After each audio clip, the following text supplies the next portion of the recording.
Hey everybody, it's your boy SergDragon, and welcome back to another edition of the Heavens Monsters podcast.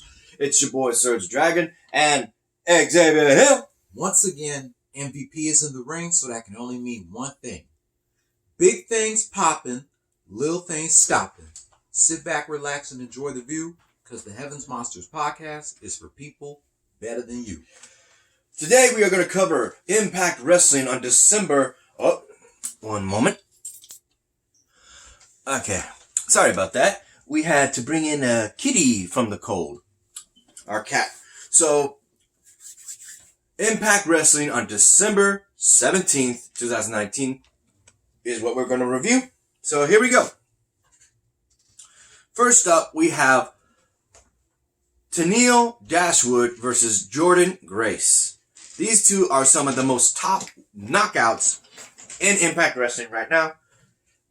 And with Jordynne Grace already having a title shot as well as ODB, if Tennille Dashwood got the win on her, it would actually be more troublesome for Taya Valkyrie.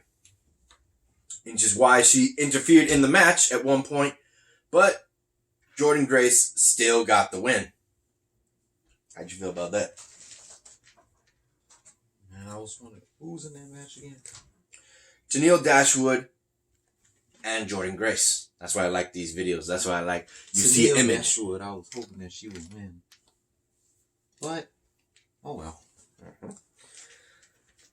Also, we would have Moose step out of the elevator to jump. Moose. Yeah, he's kind of a heel right now. He's still kind of a heel. He's been a heel for a while. He used to be an NFL player back then, before he became a wrestler. You watched him play? Never got a chance, but I heard that he was an NFL player. In which case, he would go up against Rhino for goring him last week. Since he did say his spear, no jackhammer, was better than his. He gored him for that last week. Wanting to pay him back for it, he jumps him, and the wrestlers and security had to pull them away from each other, saying that they want to go, they want to go. So we're going to have a match with these two for sure. Probably at their pay-per-view. And here we got, I think it's called, no, it's not No Surrender. At No Limits or something like that. We'll find out. In which case, we also have Brian Van Dam with his girl smooching it up, smoking up a place. And it would be confirmed that we would have Brian Cage versus Ron Van Dam at that same pay-per-view. And he's saying, good luck, because I don't know if I'm going to need luck, because I know how to counter all my moves. Thinking everybody ripped off his moves, and that is just getting to his head. Here it is. The Impact Wrestling pay-per-view is called Hard to Kill, that will take place in Dallas, Texas on January 12th, 2020. Texas! Yay! Yep. Next, we have Willie Mac sitting back. Yep. We have Willie Mac in the backstage, sitting on the stairs with the North informing Mac that they're not to fight between him and Josh Alexander. It would be just Ethan Page versus Rick Swann in that match. So, before that, we would have TJP with Falaba versus Daga. TJP wins his match, but then is jumped by the Dizzy Hit Squad, as well as their muscle. Where was it? Mahila Shira, I think he's pronounced his name.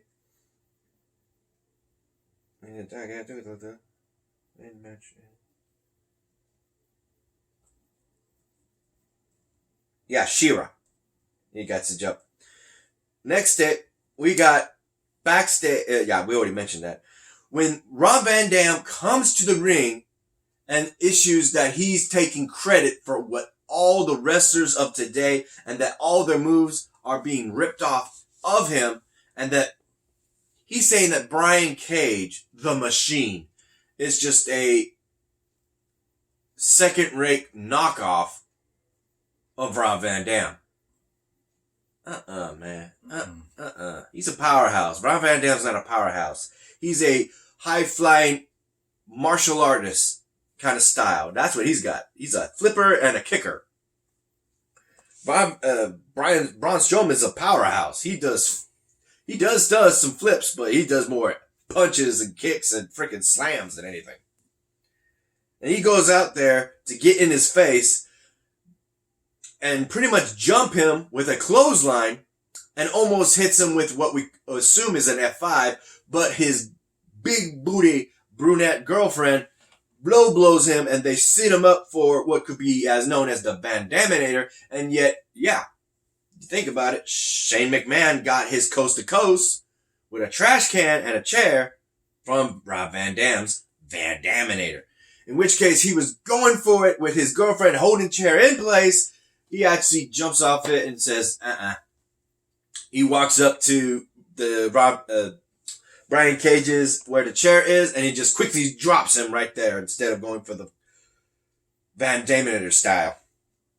And he leaves Brian Cage in the ring while kissing his girl throughout the ramp to the stage and backstage. What the heck? How'd you feel about that, bro? Man, I feel bad for Brian Cage. And why? I feel like RVD's girl should have been tossed. Yep.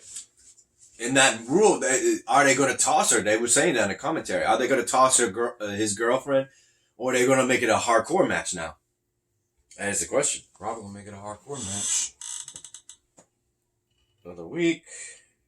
Plus moment of the week. It goes back. When the Motor City Machine Guns versus what is known as the Young Bucks now. Here we go. In the women's locker, we have Kiera Hogan and Madison Rayne having a little private conversation when Taya Valkyrie comes in and trying to throw her weight or, kiss an ass, wanting to see if she could have some help dealing with ODB and Jordynne Grace. And Kiera Hogan getting in her face saying, "What's in it for us?"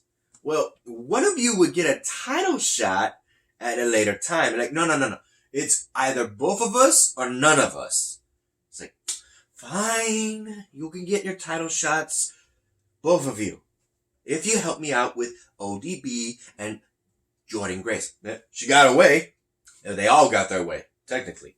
So it's yet to happen on how that's going to be handled, since the pay-per-view is in next year, in January.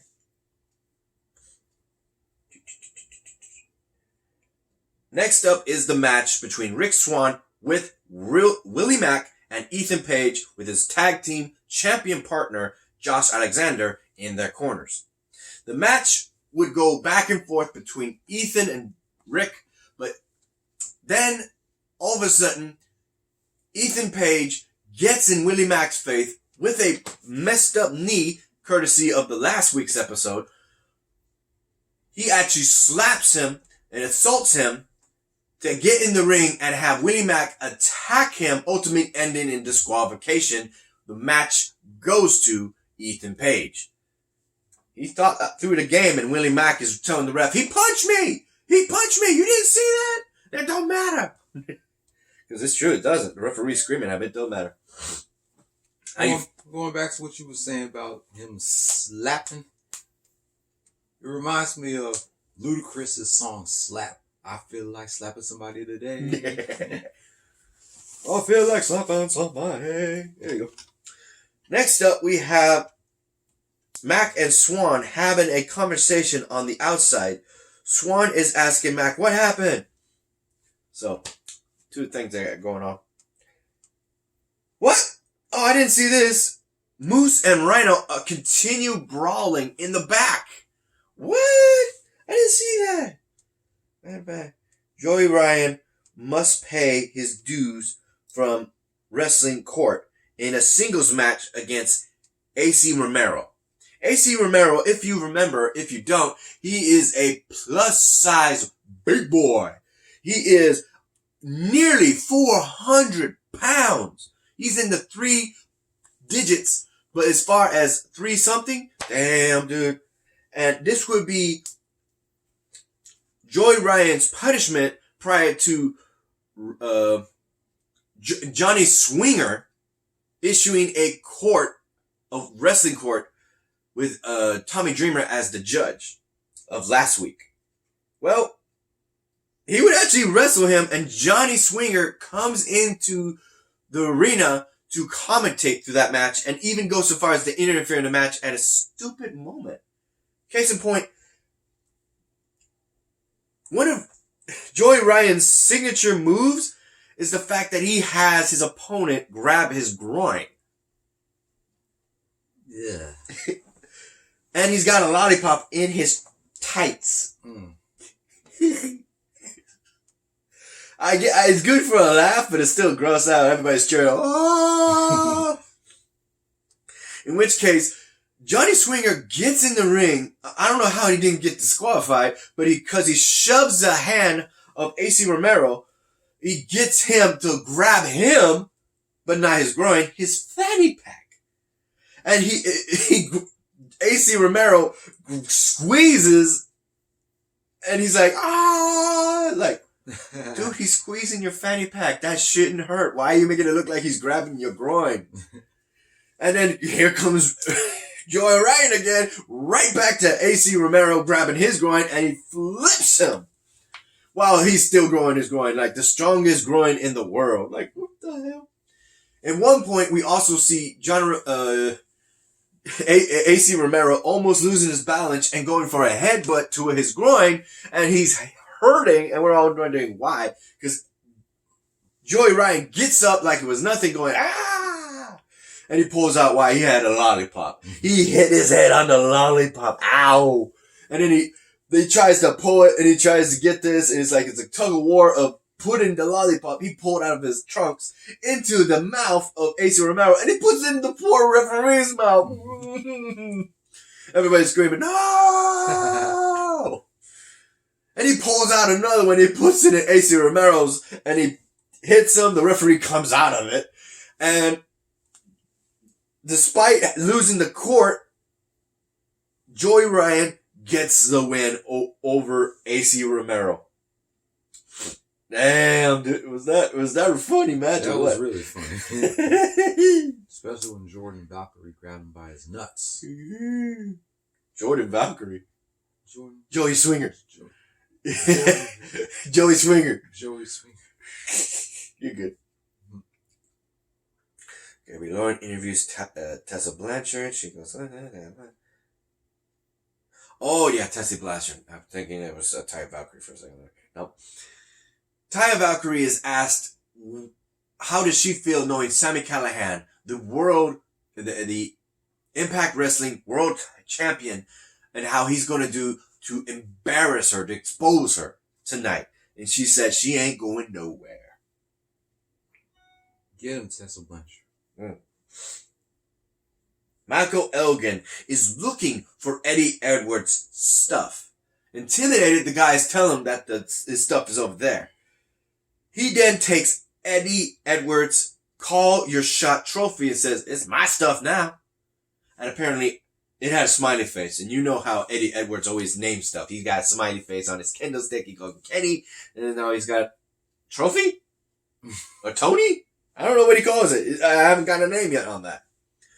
But he's jacked his trophy. Oh, you know, Eddie Edwards. Oh, he's coming for that. Oh, yeah. He's coming.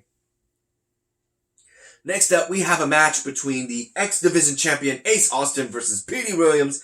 And sadly to say, in that match, he ends up using Austin with a big bangarang.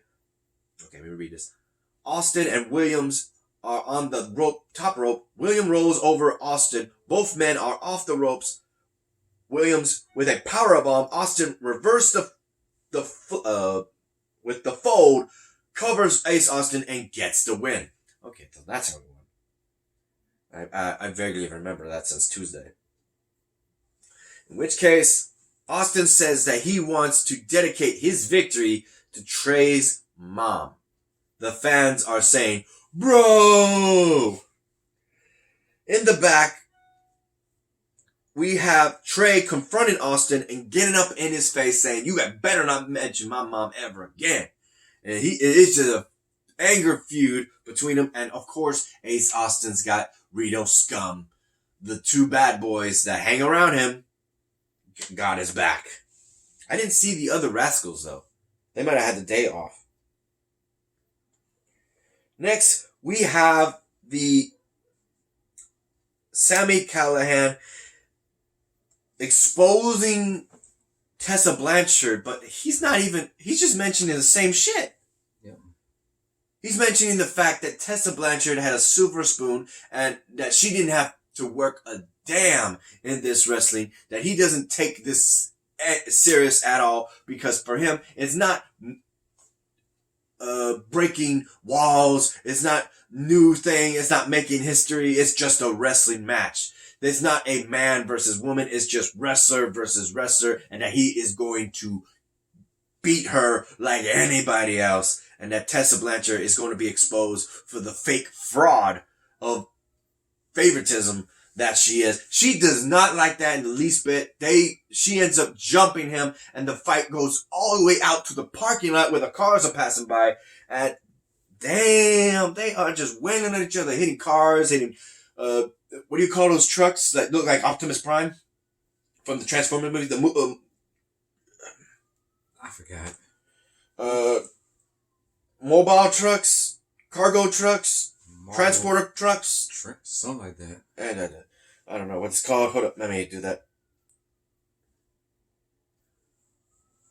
What do you call the trucks that move large amount of cargos?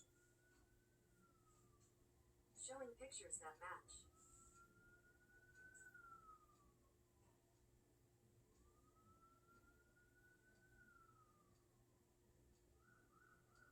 Heavy duty trucks. Yep. What is the truck that Optimus Prime is based on in the Transformers movie? Peterbilt 379. According to Barrett Jackson Auction, 1992 Peterbilt 379 Transformers Optimus Prime stunt truck. Peterbilts. That's what they were hitting the Peterbilts.